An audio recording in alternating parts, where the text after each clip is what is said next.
The first time our parents introduced us as betrothed, I felt the air leave my lungs.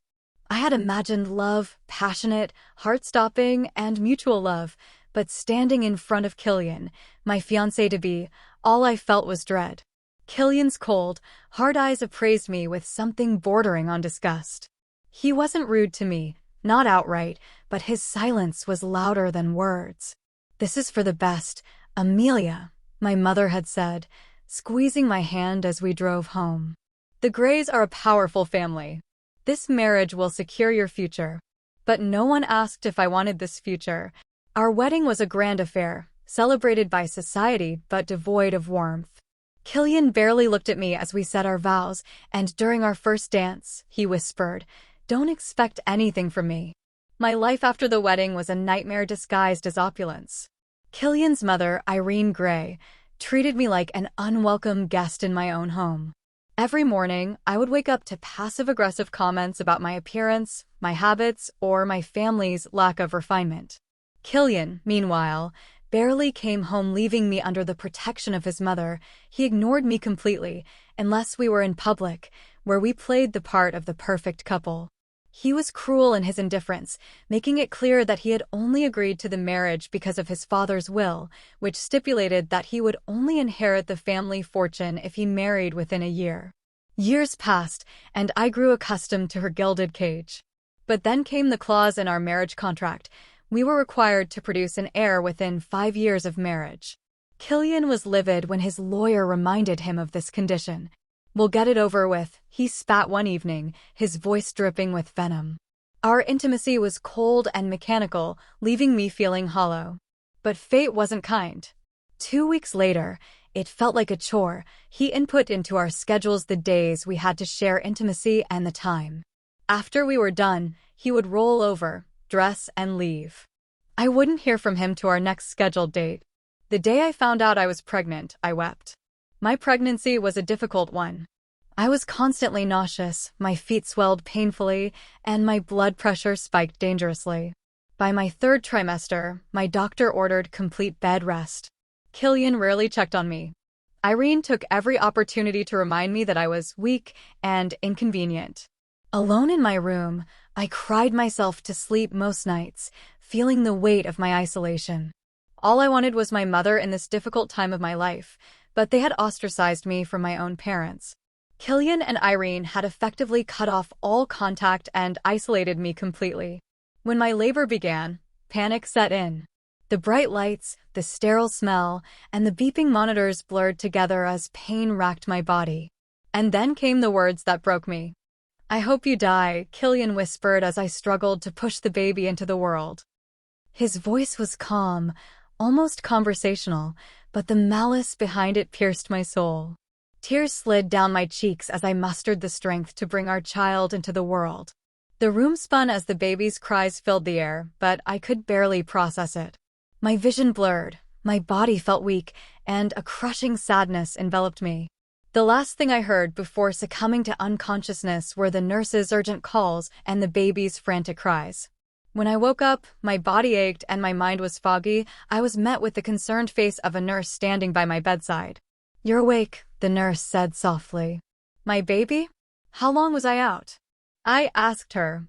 A sad look came upon the nurse's face. "There's something I need to tell you." My heart sank as I saw the pity in the nurse's eyes. "What is it?" I whispered, my voice barely audible. The nurse hesitated before saying, "I need to let the doctor know you're awake." And she left the room.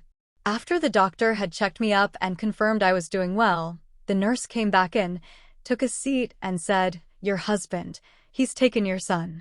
He left this for you." She handed me a brown envelope. With trembling hands, I opened it, my heart racing. Inside were divorce papers, signed and dated. My breath hitched as I saw my name scrawled neatly beside Killian's. I murmured, confusion flooding my mind. "I don't remember signing this." My gaze sharpened as I studied the signature. It was close, painstakingly so, but not mine. My stomach churned with realization. My signature had been forged. I flipped through the pages slowly, my fingers trembling, heart pounding so hard, my throat tightening with every word my eyes skimmed over. My breath hitched as my gaze locked on this section in bold. Parental rights termination agreement. No, I whispered, the words barely audible. My vision blurred, the words smearing into a horrifying mess as I reread the line. Amelia Grey hereby relinquishes all parental rights to her son. My voice cracked as I shook my head, tears spilling down my cheeks uncontrollably. No, this can't be right. I didn't sign this. I choked, my voice rising in desperation. This isn't my signature. I would never. My words broke off as a sob tore from my chest. The nurse leaned forward. Mrs. Grey, these papers have already been processed. No, I screamed, clutching the papers as if tearing them apart could undo the nightmare unfolding before me. My hands trembled violently, and I pressed them to my chest, curling over as if shielding myself from an invisible blow. Not my son. Not my baby. Please, you have to believe me. I didn't do this. I didn't. I would never. My cries filled the room, raw and unrelenting, shaking the very walls around her. A doctor and another nurse rushed in, their concerned whispers lost beneath my anguished sobs. I was inconsolable, clawing at the papers and shaking my head as if denying their existence could make them disappear. My voice cracked under the weight of my grief. Please don't take my baby, not my son. I begged, my desperation palpable. I collapsed into myself, my tears soaking the hospital gown as the room spun around me. But as my despair deepened, so did my resolve. He might have tried to erase me, but I wouldn't let him win. When I was discharged from the hospital, I made my way to the Greys' grand estate. As I approached, a guard stepped forward, his expression unreadable. I'm here for my son, I said, my voice firm. The guard didn't respond. Instead, he motioned to a pair of suitcases sitting just inside the gate. Before I could say another word, he pushed them toward me. Mrs. Grey, you're no longer allowed on the premises, the guard said curtly. Without waiting for a response, he shut the gate with a resounding clang, leaving me standing there, stunned. They thought they could discard me so easily, but they were wrong. They would regret ever underestimating me. With shaking hands, I picked up my suitcases, hailed a taxi, and started to plan my revenge. And in order for my revenge to take place, I needed help. The elevator dinged, and the doors opened to reveal a sprawling office with floor-to-ceiling windows overlooking the city's skyline. Sitting behind a mahogany desk was the man I had come to see. He exuded power and authority, his tailored suit impeccable, his sharp features framed by an air of confidence that was almost intimidating. Lucian Blackwood was the sworn enemy of Killian. Killian despised everything about that man, and I sometimes wondered why. He was everything rumors painted him to be: dangerous, powerful, and enigmatic. His presence was commanding, his sharp, chiseled features giving nothing away except for a faint scar under his jaw, a reminder of the battles he'd fought. His dark, intense eyes held a calculated coldness that made her uneasy, like he was always 5 steps ahead. He wasn't just rich, he owned luxury hotels, massive shipping companies, and sprawling real estate across continents. But it wasn't just his legitimate empire that made people fear him. Whispers of his illegal dealings, smuggling, money laundering, and his exclusive gaming hell, which was a cover for darker operations, followed him everywhere. Lucian Blackwood was a man who knew power and wasn't afraid to wield it. And I knew that allying with him would come at a cost, but it was a price I was willing to pay. He was the perfect person to help me with my revenge. He looked up from his work, his piercing eyes locking onto mine. Mrs. Amelia Grey, he said, leaning back in his chair. His tone was calm, almost amused. To what do I owe the pleasure of your visit? I stepped forward, my heels clicking against the polished floor. How did he know who I was? I thought to myself. I had given an alias to the receptionist down below. I need your help, and I'm no longer Mrs. Grey, I said, my voice steady despite the storm raging inside me. His brow arched slightly, and he gestured for her to sit. Help with what, exactly? I sat down, my back straight. I didn't have time for pleasantries or hesitation. I want revenge on the Greys. I want my son back, I said bluntly. A faint smirk played on his lips as he leaned forward, resting his elbows on the desk. Revenge, he echoed, his tone laced with intrigue. Interesting. And why come to me? Because you hate them as much as I do, I replied. And because you're the only person with enough power and resources to bring them to their knees. He regarded me for a moment, his eyes studying me intently. You're bold, I'll give you that, he said, his voice low. But tell me, Ms. Walker, what's in it for me? I took a deep breath and slid the folder across the desk. Everything you need to destroy them, I said. Their secrets, their weaknesses. I can give you access to it all. In return, you help me get my son back and make them pay for what they've done to me. He opened the folder, flipping through the contents with measured precision. My breath hitched as he closed the folder and pushed it aside, his piercing gaze locking onto mine. The air in the room shifted, thick with tension. This isn't enough, he said, his voice calm but laced with authority. He leaned back in his chair, studying me with unsettling intensity.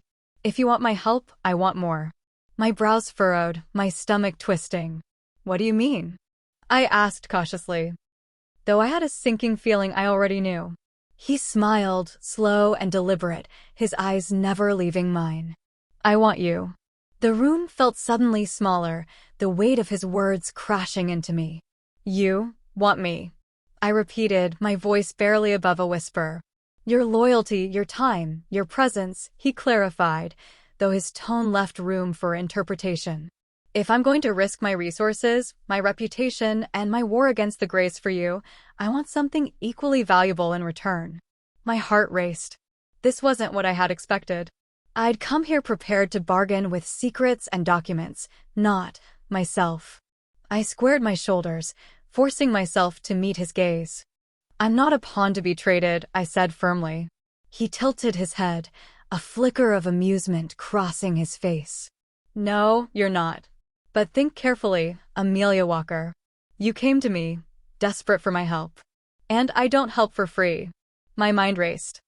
I hated the idea of being beholden to anyone, especially a man like him. But I thought of my son, alone and likely being poisoned by the Greys. The thought fueled my resolve. What exactly are you asking for? I asked, my voice steadying. He didn't hesitate. Your presence, he said smoothly. 24 hours a day. You move in with me, you go everywhere I go, eat when I eat, do everything while being around me. My eyes widened. What? You heard me, he said, leaning forward now, his hands clasped on the desk. If you want my help, you'll give me more than just your loyalty. I want to see how far you're willing to go to destroy the Greys. I need to trust you completely. That means you're by my side at all times. That's absurd, I snapped, my heart pounding. Why would you even want that? He smirked, his gaze steady. Call it curiosity. You're an intriguing woman, Amelia Walker.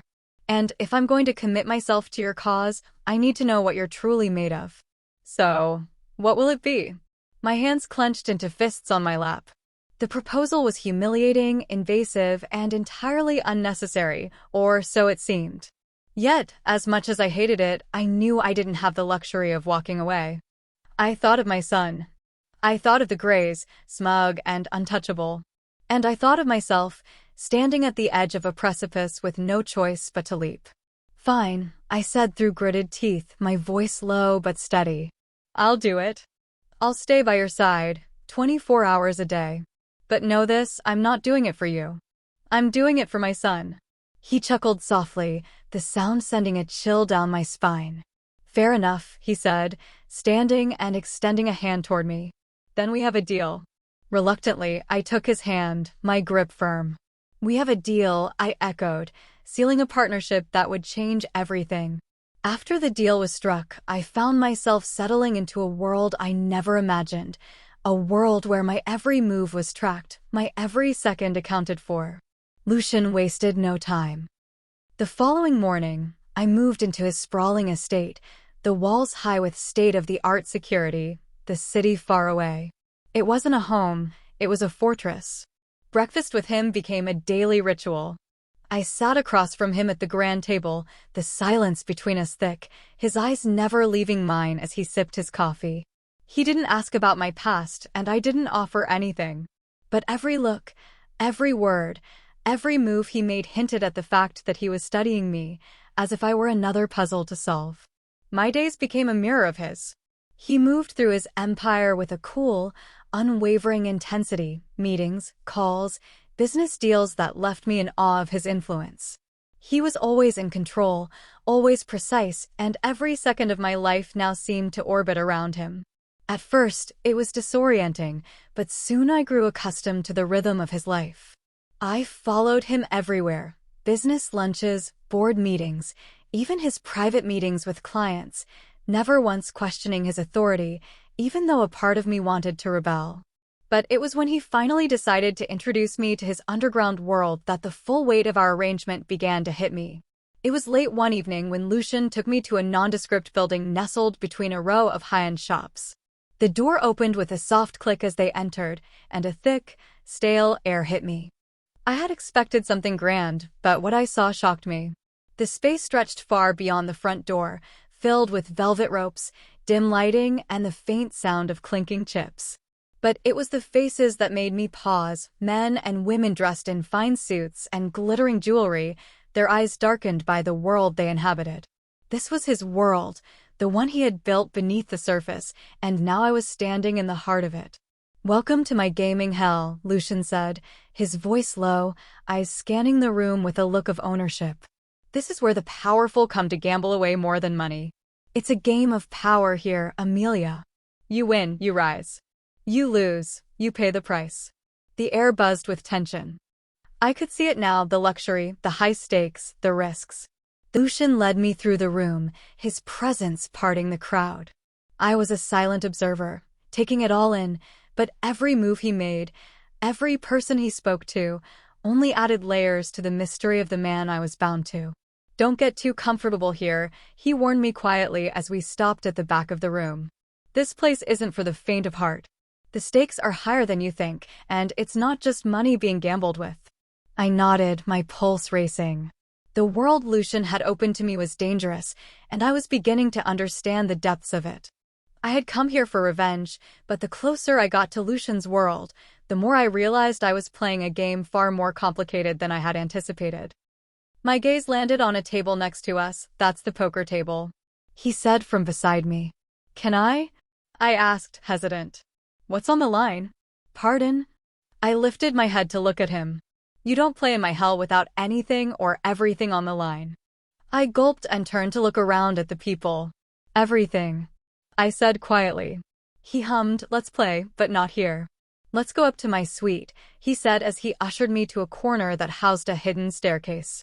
It was Lucian's world, his rules, and I knew it. I had insisted on a game to make my own mark, but from the very first card he dealt, it was clear I was outmatched. His eyes never left mine as he made calculated moves, his every action deliberate. He was playing with me, an easy win for him, it seemed. The game ended quickly, Lucian's victory as smooth as it was inevitable.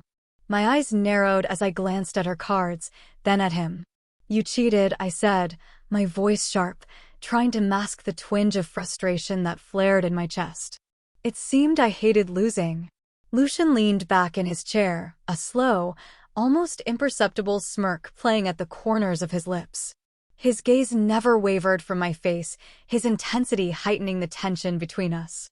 "If you were anyone else," he began, his voice low and controlled, but with an edge that made me shiver, not in fear, but something far more dangerous, "I would have you locked up for slander." His eyes locked onto mine with a dark, unspoken promise, one that made the air between us crackle with something electric. There was no humor in his words, no lightness, just a raw, palpable intensity that made my pulse race.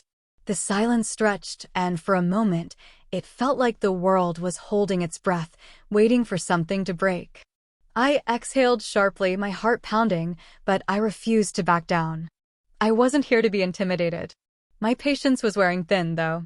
I leaned forward, my voice steady but tinged with impatience. "When does my revenge start, Lucian? It has been more than 2 months since I lost my son. I had to take more than a month recoup, and now time was running out on me." Without warning, he reached out, his hand brushing my chin. His fingers were strong, his touch possessive as he tilted my head back gently, forcing me to meet his gaze. I could feel the heat of his hand on my skin, the subtle pressure of his fingers guiding me, and for a brief moment, everything else disappeared. "Patience," he said, his voice dark and controlled, "is a virtue you don't seem to possess, my little flame." His words trailed off, his gaze piercing me with a look that made my heart race. "And if you want things done well and right, you need to have patience." The way he held my gaze, unblinking, made the room feel smaller, like there was no escape from the intensity between us. His grip on my chin was firm, but not cruel, just enough to make me feel the weight of his words. My breath caught in my throat as the tension between us thickened.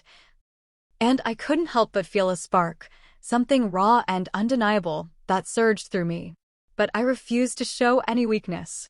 My jaw tightened, my eyes defiant, but I knew, deep down, that Lucian Blackwood was a force I wasn't prepared for, and he was beginning to make me question everything. "There's an auction happening in 2 weeks' time, and I'll be taking my winnings," he said absent-mindedly as he looked down at the table. "What?" He looked at me, his eyes piercing mine. "I need you to be my date to this auction." The auction was an opulent affair, held in a grand hall draped with gold and crimson. The wealthiest names in the city were gathered, their laughter and murmurs filling the air as rare artworks, family heirlooms, and other valuables were paraded across the stage. It was then I knew that the Greys were hosting it, their name plastered everywhere, a reminder of their power and prestige. I clutched my clutch tighter, my nerves simmering beneath my composed exterior. Lucian, however, exuded nothing but confidence.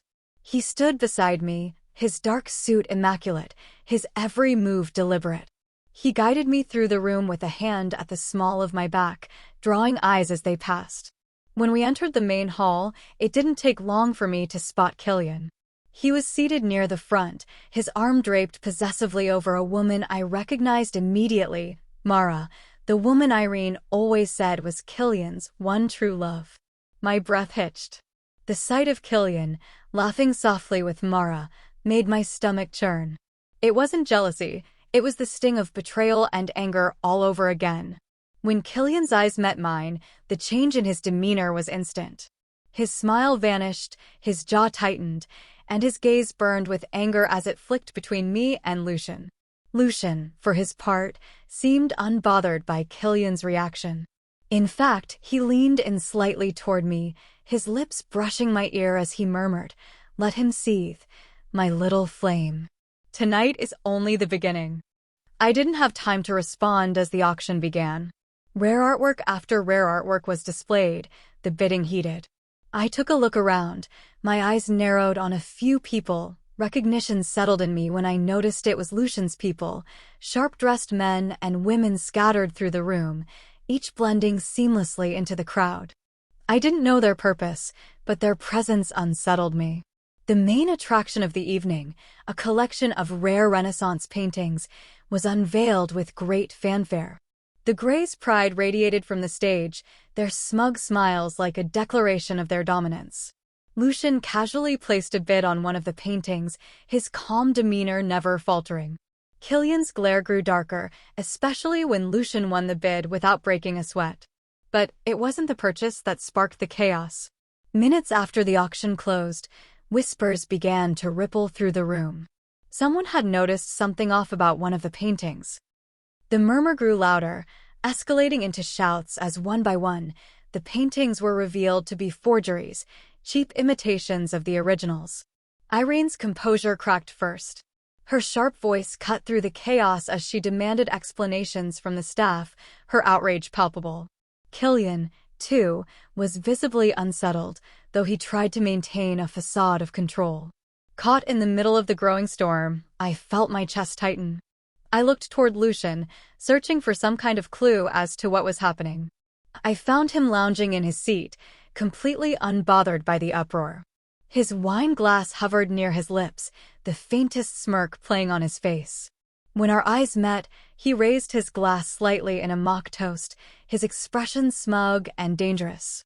It hit me then Lucian had orchestrated this. The fake artwork, the chaos, the humiliation, it was all part of his plan.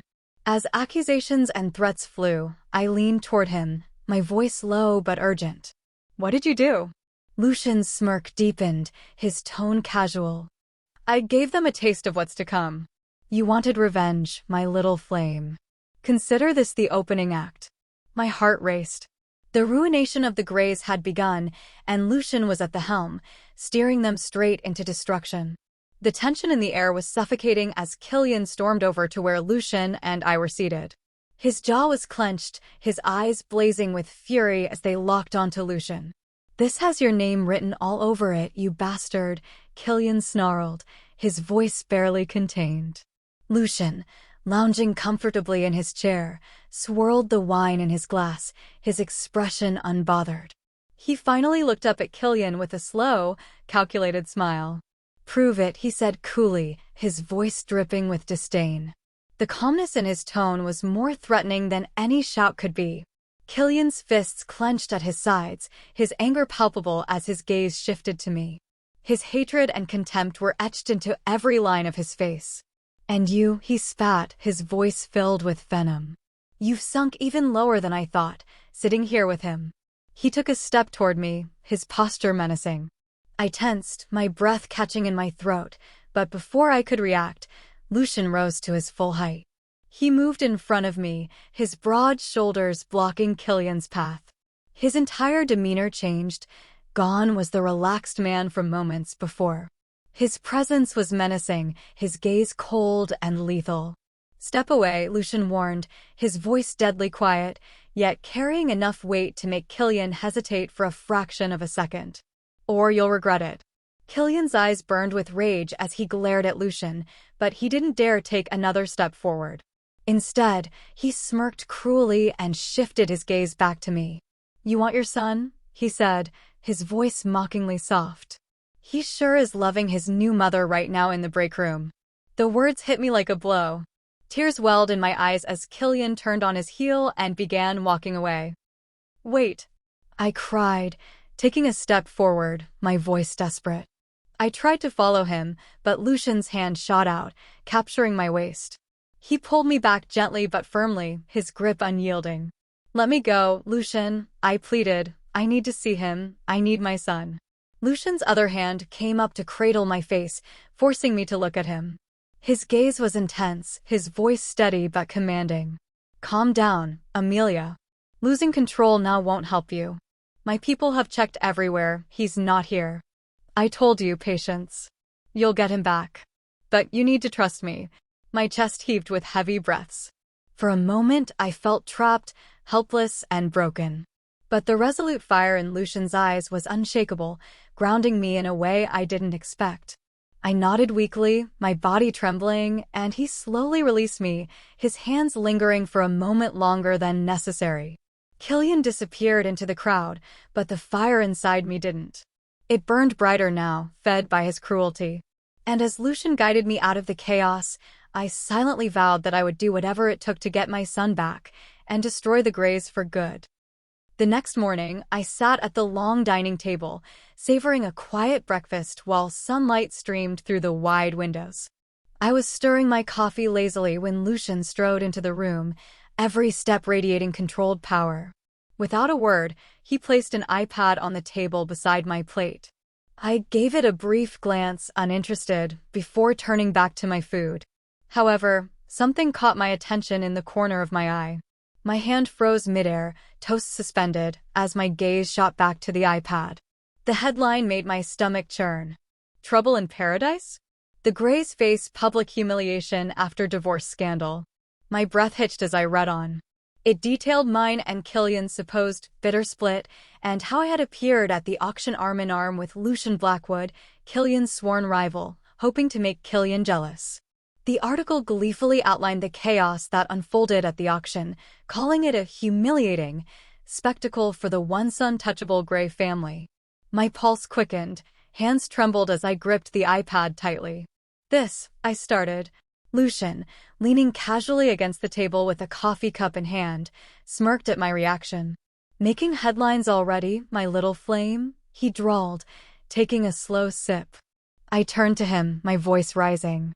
You planned this, didn't you? He set the cup down, his expression unreadable. I told you. Patience is key. The first domino has fallen, Amelia. Now, we watch as the rest crumble. My chest heaved as I tried to process his words. Lucian's unbothered demeanor made my insides twist with something. You could have told me. I slapped the iPad on his chest. And ruin the surprise? His smirk deepened. Where's the fun in that? My eyes narrowed at him. This isn't just about revenge for you, is it? What are you really after, Lucian? He leaned closer, his dark eyes locking onto mine. What I'm after is a reckoning. For all of us. Before I could press further, a sharp chime interrupted us. Lucian pulled his phone from his pocket, his expression darkening as he read the message. He muttered a curse under his breath before slipping the phone back and giving me a calculating look. What? I asked, my voice laced with suspicion. We need to leave, he said curtly, his tone brooking no argument. Leave? Why? Lucian moved around the table with purpose, his hand lightly gripping my arm as he urged me to stand. Because the Greys just made their first move. And if we're not careful, it might be their checkmate. My stomach dropped. What do you mean? He didn't answer, his jaw clenched as he steered me toward the door. Welcome to the real game, Amelia. It's only just begun.